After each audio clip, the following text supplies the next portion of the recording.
और सबसे पहले बात मुख्तार अंसारी की करते हैं। जी हां, आज सुपुर्दे खाक होगा मुख्तार अंसारी। सुबह की नमाज के बाद मुख्तार अंसारी सुपुर्दे खाक होगा। बड़ी खबर, बड़ी जानकारी आपको दे रहे हैं। तो गाजीपुर लाया गया है मुख्तार अंसारी का शव और उसके बाद कहा जा रहा है कि आज सुपुर्दे खाक होगा। बांदा से गाजीपुर पहुंच चुका है।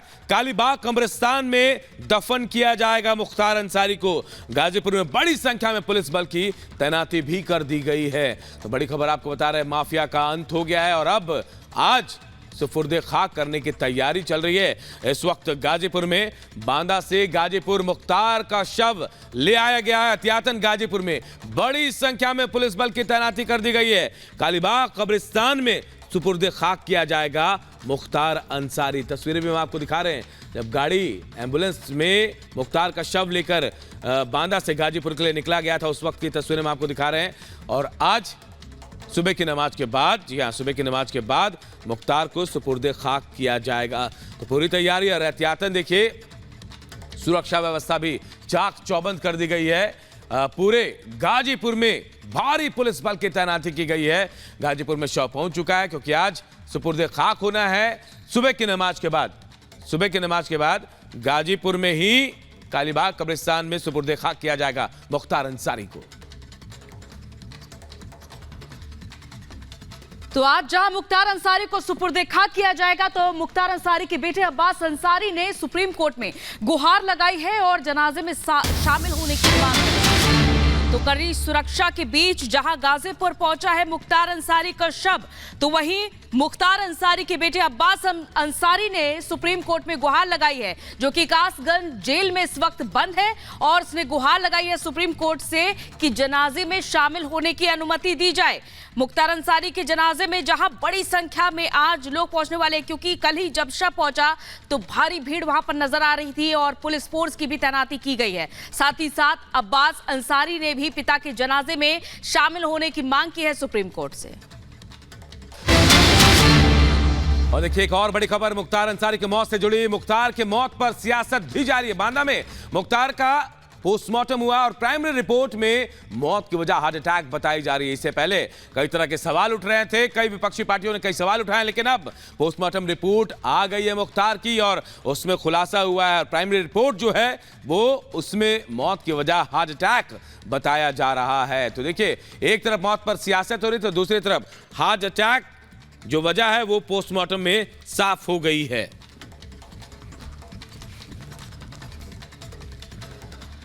देखिए, पूर्वांचल का माफिया मुख्तार अंसारी आज मिट्टी में मिल जाएगा और इसी के साथ हो जाएगा उसके अपराध के कासे साम्राज्य का अंत। और माफिया के जनाजे में कौन कौन शामिल होने वाला है, उसके बड़े बेटे अब्बास को आने की कोर्ट से अनुमति मिलेगी या फरार इनामी पत्नी आबशा अंसारी आएगी, और मुख्तार की मौत पर क्या सवाल उठ रहे हैं, देखिए इस खास रिपोर्ट में।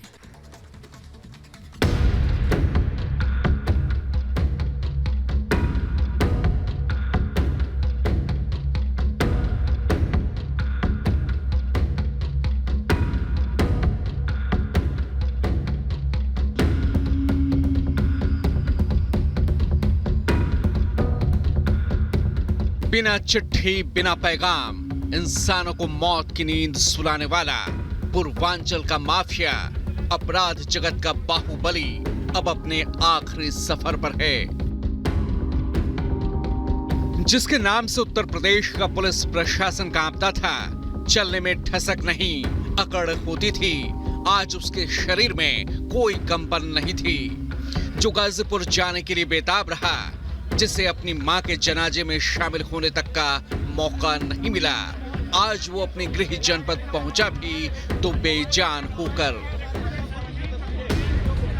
बांदा से होता हुआ गाजीपुर पहुंचा ये काफिला यूपी में आतंक का पर्याय रहे उस डॉन का है, जो आज मिट्टी में मिल जाएगा।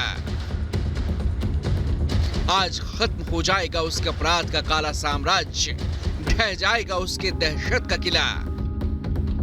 करीब 2.5 साल से बांदा जेल में बंद माफिया मुख्तार अंसारी की गुरुवार देर रात हार्ट अटैक से मौत हो गई, जिसके बाद शुक्रवार दोपहर 2 बजे 5 डॉक्टरों के पैनल ने वीडियोग्राफी के साथ पोस्टमार्टम पूरा किया। पोस्टमार्टम की प्राइमरी रिपोर्ट में हार्ट अटैक को मौत का कारण बताया गया। इसके बाद मुख्तार के शव को उसके परिवार को सुपुर्द कर दिया गया।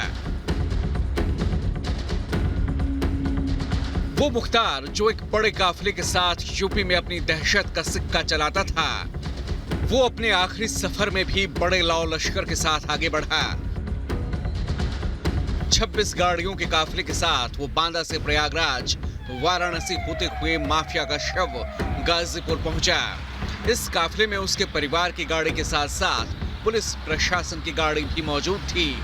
जिस रास्ते से मुख्तार गाजीपुर पहुंचा, वहां चप्पे चप्पे पर सुरक्षा के पुख्ता इंतजाम दिखे। पुलिस जवानों के साथ साथ पैरा मिलिट्री फोर्स की भी तैनाती नजर आई। मुख्तार अंसारी अब से कुछ देर बाद गाजीपुर में मिट्टी में मिल जाएगा। मोहम्मदाबाद में कालीबाग के कब्रिस्तान में मुख्तार अंसारी को दफन किया जाएगा। ये कब्रिस्तान अंसारी परिवार के घर से आधा किलोमीटर दूर है। बताया जा रहा है कि इसी कब्रिस्तान में मुख्तार के माता पिता की भी कब्र मौजूद है। मुख्तार के आखिरी सफर में भारी भीड़ उमड़ने की आशंका है, लिहाजा माफिया के घर और कब्रिस्तान के पास भारी फोर्स तैनात की गई है। जगह जगह बैरिकेडिंग लगाई गई है और हर किसी पर पैनी नजर रखी जा रही है।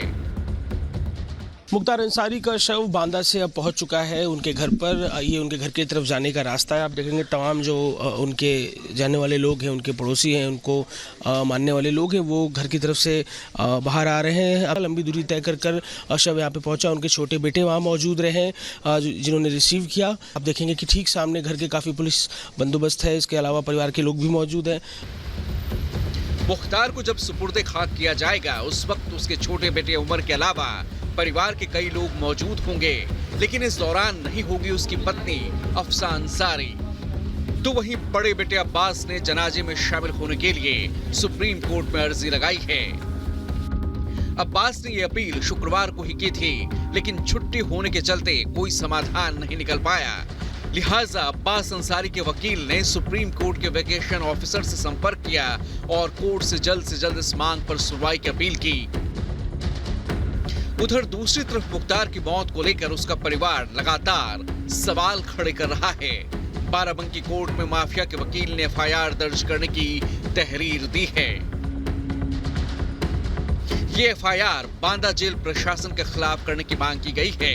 कोर्ट में दी गई अर्जी में लिखा है कि मृत्युकालीन कथन के आधार पर जेल प्रशासन पर मुकदमा दर्ज किया जाए। मुख्तार के बेटे और भाई का आरोप है कि उसे स्लो पॉइजन दिया गया। वकील के मुताबिक इस अर्जी पर जज ने फैसले को रिजर्व करते हुए 4 अप्रैल को अगली तारीख दी है। माफिया के मौत पर सिर्फ परिवार ही नहीं बल्कि विपक्षी दल भी मातम मना रहे हैं। जमकर सियासत हो रही है। ओवैसी जुडिशियल कस्टडी में मौत पर सवाल उठाते हुए न्याय दिए जाने की मांग कर रहे हैं, तो सपा नेता शिवपाल यादव मौत को संदिग्ध मान रहे हैं। जब जुडिशियल कस्टडी में किसी की मौत हो रही है और उनकी फैमिली उस एप्रीहेंशन का इजहार कर चुकी है, सुप्रीम कोर्ट वो लोग केस डाले हैं, तो इसमें पॉलिटिक्स क्या है भाई? कि एक आदमी की तो मौत हो गई ना, जाने की जिम्मेदारी किस पर है? इसमें पॉलिटिक्स क्या करना है? इसमें तो सच्चाई को जानना है, जस्टिस करना चाहिए। परिवार के लोगों की जो मांग है वो जरूर मान लेना चाहिए। तो जब संदेह में है, मौत तो संदेह में है, तो न्यायपालिका को तुरंत संज्ञान में ले लेना चाहिए। सरकार की नीयत में तो शंका न होने का कोई सवाल ही नहीं है। 100% सरकार के द्वारा इस तरह की घटनाओं को किया जा रहा है। और आज बड़ा दुर्भाग्य है कि उत्तर प्रदेश के अंदर सबसे ज्यादा कस्टोडियल डेथ अगर कहीं है तो हमारे उत्तर प्रदेश में है। कुल मिलाकर जिस माफिया के इकबाल यूपी की पुरानी सरकारों में बुलंद होता रहा, उसका पानी योगी सरकार में उतर गया। यूपी में जीरो टॉलरेंस की नीति के साथ काम करने